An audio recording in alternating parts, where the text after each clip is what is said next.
a riveting postseason. It all comes down to this. In Fort Worth, Texas at Dickies Arena, the NCAA Women's Gymnastics Team Finals.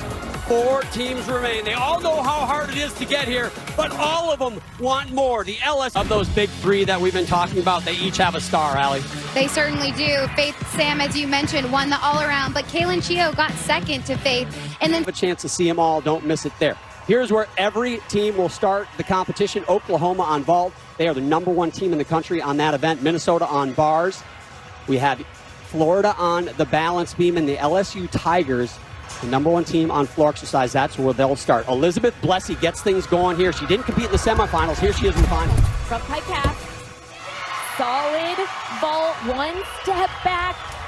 On the semifinal, they stuck 4 of 6. They want to try and recreate that here. For Minnesota, Gianna Gertis. Critical right now. Could be up to 1/10. Hop on that dismount. Yeah, Minnesota's going to have to hit, obviously. They're going to have to do all the little things great, including sticking those landings if they want to give themselves a chance. They are an underdog, but don't count them out. Skylar Drazer will start for Florida on beam. They like this starting position. It happened at the SEC Championships, and they finished on bars and won it. So, tough place to start normally, but they like it. Starting back handspring layout. Skylar's been in and out of the beam lineup. At the beginning of the year, she actually kept going to head coach Denny Rowland's office saying, what do I need to do to earn this spot? Here she is. Right hand of your screen, Emily Innes for LSU gets things started there. This is their best event. You'd think, man, maybe they want to save that for the end, but this is a great chance for them to get momentum early, see if it can carry them through the end of the meet. Emily's season high on floor is a 9.925. Opening up with a front handspring double twist. Nice control out of that landing. Skylar finishing round off 1.5 to a stuck landing. That's what these teams need to do. I think the team that's going to win starts each event with a 9-9 score. That's what's going to help build momentum throughout this meet. You cannot say enough about starting big, especially on beam with a routine like that. Emily's going to do 3 tumbling passes. Most of the athletes here will do 2. So she's taking extra risk and extra pounding on her body.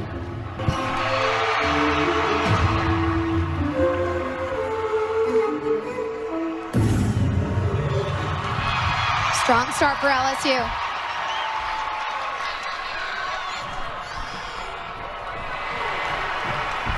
So strong starts all around. Gianna Gertis for Minnesota, a 9-8. Moments ago, this is Kira Wells, the NCAA champion on this event, led off in the semifinal and won the event. Here she is. First Yurchenko, 1.5. Helped earn her the national championship title here.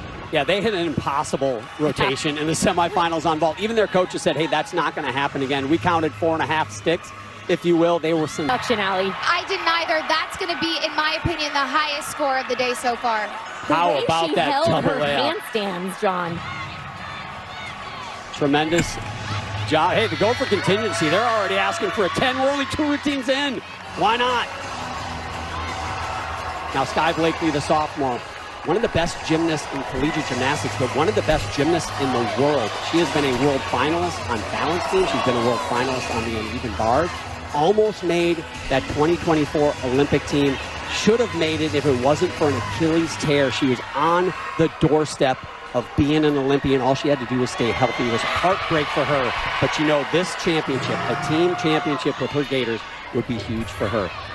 Lena Ballou for LSU gets things going in the 2 spot for their floor rotation. And Nina told me that semifinals, she was really nervous. She said her legs were feeling like she was running in mud. And we saw it in this first tumbling pass. She landed a little bit short. Excellent correction today. Sky's been doing a really smooth beam routine. She actually scored a perfect 10 on beam this year. And get this, guys. Florida on beam is so good that 50% of their lineup has scored a perfect 10 in their career. That's one of the reasons why they feel so confident starting on such a nerve-wracking event.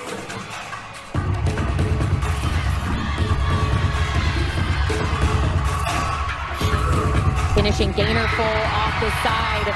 Very good job from Sky Blakely. Florida's 2 for 2 on hit strong beam routines. I tell you what, I know it's only 2 routines in, but gosh, they look calm and poised.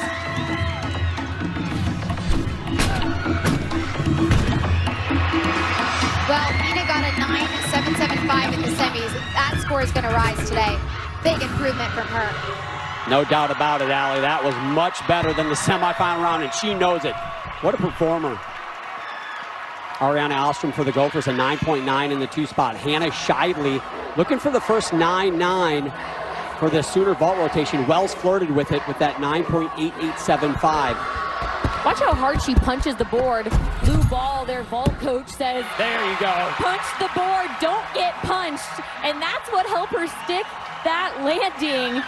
I love that. I don't think I've heard that. Punch the board, don't get punched. And I'll tell you what, she laid a haymaker on that vault right there.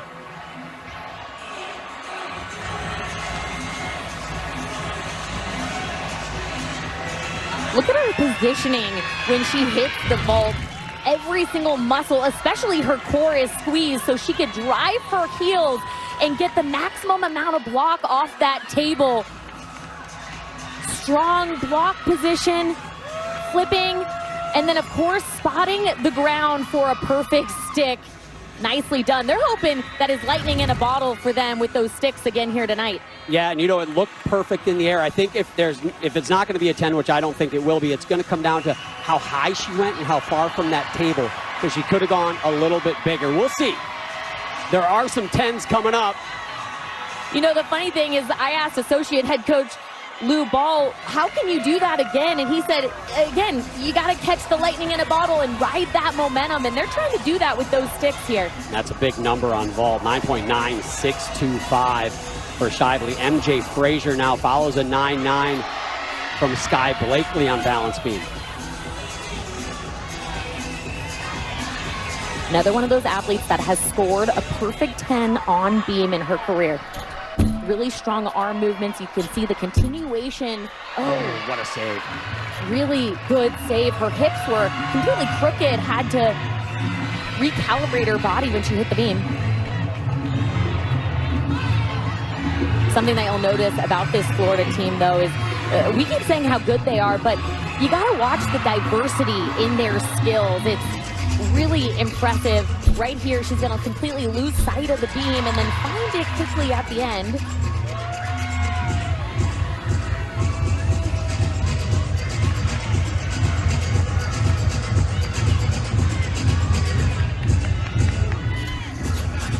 Finishing strong, 1.5 to a stuck landing. Minor mistake, not a huge. She saved herself from a pretty major mistake there with that wobble. Check out her hip position when she lands this. Her hips are facing sideways and they have to be square over the center of the beam to keep her balanced. One of the best stories of these national championships is Faith Torres. Taylor's got more. 1 for 1 in the all-around this season, John. In her senior year, she was unable to compete in the all-around, dealing with an ankle injury. She got the green light yesterday and walks away with an NCAA title. She told me all season. Perfect stuck landing, but she gets a good block off that table and shows the airtime. Look at when her arms. And the amazing part about her journey to that national title is she wasn't going to do the all-around until Addison Theta, one of the best gymnasts in the country, had a hand injury between the regionals and the nationals, and that's how she got in particular, on that vault rotation. So, wow, what a story for her. Lacey Saltzman, the freshman from Minnesota. Karen Crump right before her, just a 9.7875. Doesn't feel like you can get away with counting that score here tonight. And Lacey got a 9.9625 in the semi, so she's hoping to replicate that. Looks like she's on the right track. Judges are looking for elbows so straight in between each skill. And of course, a stuck dismount. Could be up to 1/10 for that step on the dismount. Just took that dismount a little bit too far away from the bar. You could see it in the air that she was really looking for that landing. Just that small step, though. Nice job. Kayla DiCello now follows a 9.8 from Frazier. That's their low score. Certainly they're going to want to drop that. Very capable with the 3 athletes they have left. You also might recognize Kayla DiCello from elite gymnastics. And it took her a little bit of time to figure out her routine construction because she has so many skills on this event. Also a gymnast like Sky that was on the cusp of making that 2024 Olympic team, and she also had an Achilles injury, if you can believe it, that put a stop to that dream as well. So overcome that this year. Here's Amari Drayton, right hand of your screen for LSU. And if you're watching that first floor pass and you're new to gymnastics and you're wondering how bouncy the floor is, there is a little bit of a bounce, but it's nowhere near close to a trampoline. She just goes that high. Oh, little bobble with Kayla Series. You got to keep your heel planted, both heels planted when you land on the beam. If you're Florida or LSU right now, you're #1 ranked in the country on the events they're competing. They want 9-9. And only 1 out of 6 athletes between those two teams have scored a 9-9. They got to pick it up in the second half of this rotation. Well, it's so much easier said than done when you have the nerves, the cameras are on you, to emulate what you do in the gym every single day. Yeah, these athletes, especially like Kayla DiCello, has competed in elite gymnastics, but college is a completely different animal. Kayla's a world all-around medalist, just to give you an idea of how successful she's been as an elite.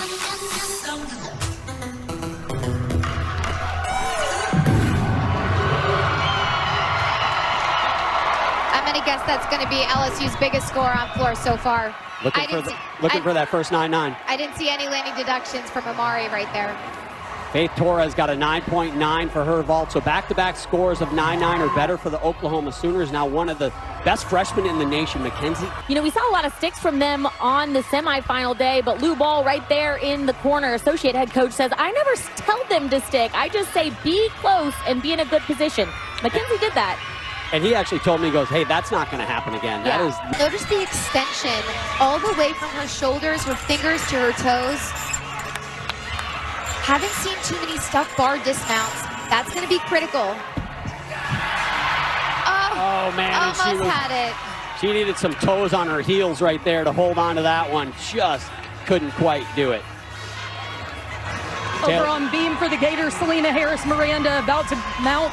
She's closing out her college career here, obviously transferred in last year and has made a splash for the Gators. Jenny Rowland just up on the podium with her said, whatever happens today, I am so proud of you. Go soak up this moment and enjoy it. I love it. We've been hearing so much about Selena's mental game as she gears up for a triple series. You're going to watch her do a back handspring, then a layout, then another back handspring, and she never wobbles. It is so impressive. The coaches talk about how strong she is mentally, and we really see that in how she's able to compete every weekend. And she is #2 in the nation on that event and has scored a 10. And speaking of scoring 10s, right hand of your screen, Kaylin Chio steps to the floor for LSU. She has scored 12 10s through all 4 events this season, including floor exercise. And both of these athletes, Selena and Kaylin, are some of the best gymnasts in the country. Their consistency is unmatched.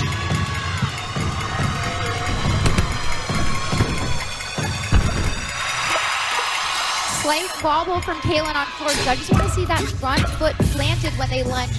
No movement there. And a stuck landing from Selena on beam. That was an incredible beam routine from Selena Harris-Miranda. That was a very clutch routine as well. They do have a couple of 9-9s, but they have 2 scores in the 9-8. So for them to finish with a couple big numbers, that's huge for the #1 team in the country on beam. Yeah, 3 teams are ranked #1 on these events. We can't say that enough because this is the event they want to get ahead on. Amari Drayton, you said it, Allie, 9.9375. That is indeed their biggest score so far. And watch her extension as she goes up. Going to kick open. Excellent. I will be curious to see how the judges handle that last pass, Allie. She landed and took a controlled lunge backwards. Usually she takes one forwards. If I had to guess, I would say a half a 10 for that first landing and half a 10 for the second tumbling pass. Maybe we can get Mary Jo, if possible, to chime in on that last pass. Moments ago, though, on vault, Lily Peterson anchored this vault rotation. Stopping exactly at the curb. No adjustment needed on this landing. Matt, watch how incredibly high she gets off the table, knowing exactly where she is to open up and squeeze her body for a no movement landing. Lou Ball, right hand of your screen, associate head coach, main vault coach, loved it.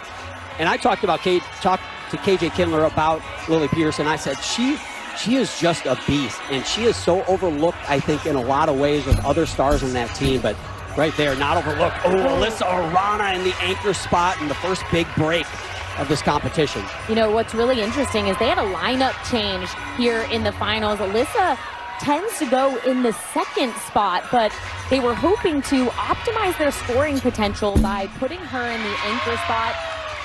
Unfortunately, it didn't work out for them. The difference maker is really the mentality. When you go second, you're not going too late after your warm-up. You're still fresh and warm, but when you're in the anchor spot, you have to move around a little bit more, have a completely different routine, and my guess is her routine changed here.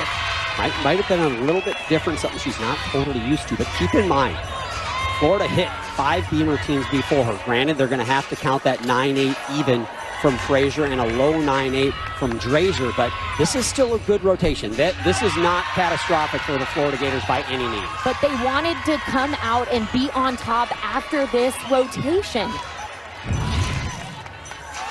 Looked straight down the line, and her hips, again, just completely turned to the right side. And once you start moving your arms like that, you're completely off the beam. You got to think of your arms like the steering wheel, so they have to be straight and strong in front of you.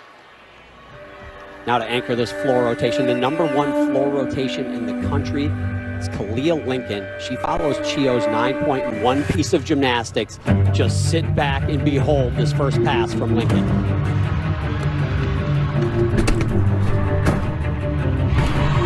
It gets better and better every time. I think that's the best double layout in the world.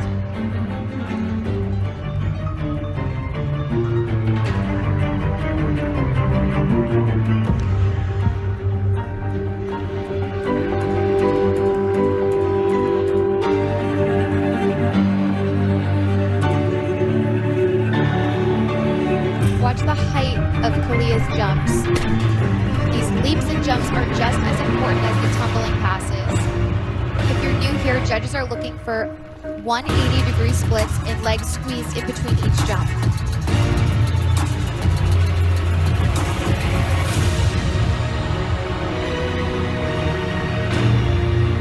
The most explosive gymnast in the country.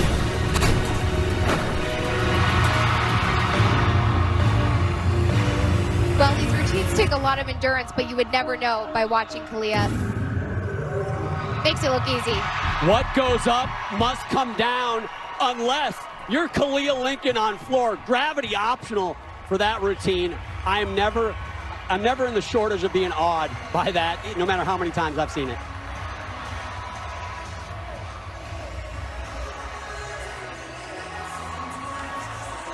So that will wrap up the rotations for all of the 4 teams, and the one that stood out is probably that Oklahoma vault. And Taylor Davis is with the head coach, KJ Kindler.